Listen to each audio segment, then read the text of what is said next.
que o movimento que administrava apresentasse os desafios esperados e as indagações fossem muitas e de toda a ordem, num maravilhoso momento de entusiasmo dos companheiros, narrou a profunda parábola do semeador.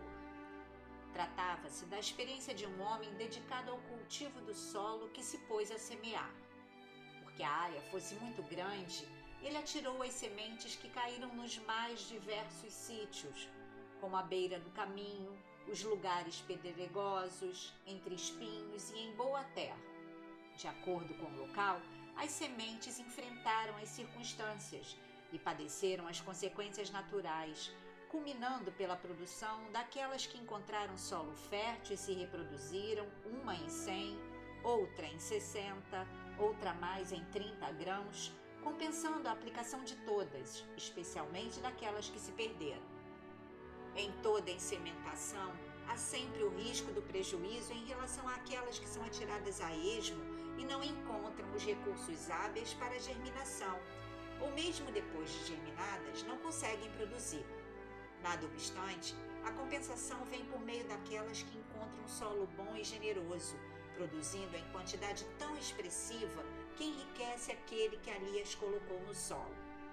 Na maravilhosa parábola, detectam-se 4 tipos de solos, que podem ser muito bem a representação das criaturas humanas.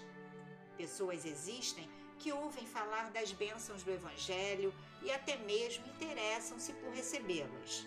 No entanto, quando chegam os momentos de definição de rumo, de aplicação do tempo, porque as sementes se encontram à beira do caminho, na superfície, são comidas pelas aves dos céus, desaparecem, vencidas pelos abutres dos vícios e os corvos da insensatez.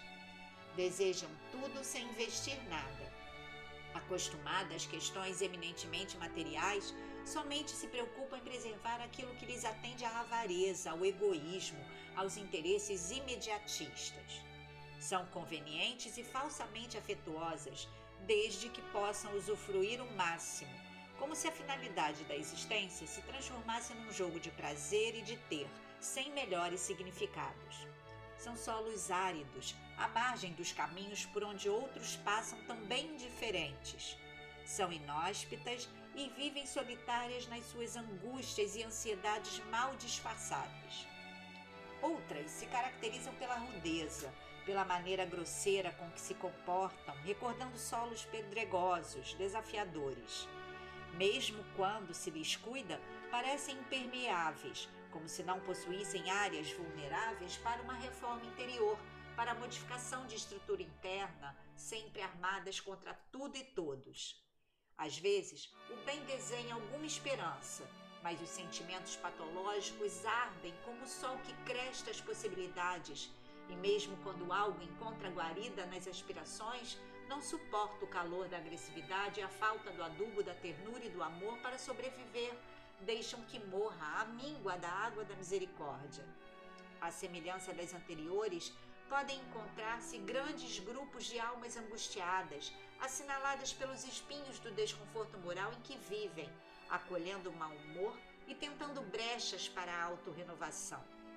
Quando se pensa, porém, que houve a transformação moral e espiritual para melhor, as emoções perversas tomam conta da plantação da ternura e da bondade, asfixiando-a, crestando-a de forma implacável. Nada obstante, também existem as pessoas que se encontram preparadas para a incementação do Evangelho, para a vivência do bem, faltando somente que alguém lhes alcance as paisagens emocionais. E logo que recebem a dádiva do grão que irá fertilizar-lhes o espírito, deixam-se dominar pelas alegrias, propiciando todos os recursos hábeis para que haja resultados opímos. Sacrificam-se em favor da oportunidade que lhes é reservada, dedicando-se com abnegação ao mistério de preservar e de produzir o bem que se lhes esculpiu na alma. São afetuosas e ricas de alegrias, transparentes e gentis, melhoradas com a dádiva da presença de Jesus em suas vidas, assim tornando-se mensageiras vivas da mensagem de libertação e de vida eterna. Produzem o bem, entregam-se ao apostolado do amor, vivem em função das bênçãos de que se fizeram objeto, transformando-se em pão de vida no celeiro fecundo da existência terrena. tornam-se apóstolos do amor e missionários da esperança, abrindo caminhos em matagais para que se instalem as edificações do reino de Deus e nunca desfalecem, haja o calor das rudes batalhas, o inverno cruel da indiferença dos outros, porque entendem o significado do Mestre em suas vidas. O semeador divino prossegue, portanto, atirando sementes em todas as direções, sem preocupar-se com o resultado imediato do trabalho, que será coroado de êxito no momento quando as sementes que caíram no solo ubérrimo, na terra boa, reproduzam-se de maneira eficiente e vantajosa. Ante essa oportuna parábola, cabe aos verdadeiros discípulos de Jesus, na atualidade como em todos os tempos, proceder a uma análise, a fim de verificarem qual o tipo de solo que são, o que necessitam fazer para transformar-se sempre para melhor até alcançarem o patamar de terra boa e generosa. Eis que o semeador saiu a semear, e as sementes caíram.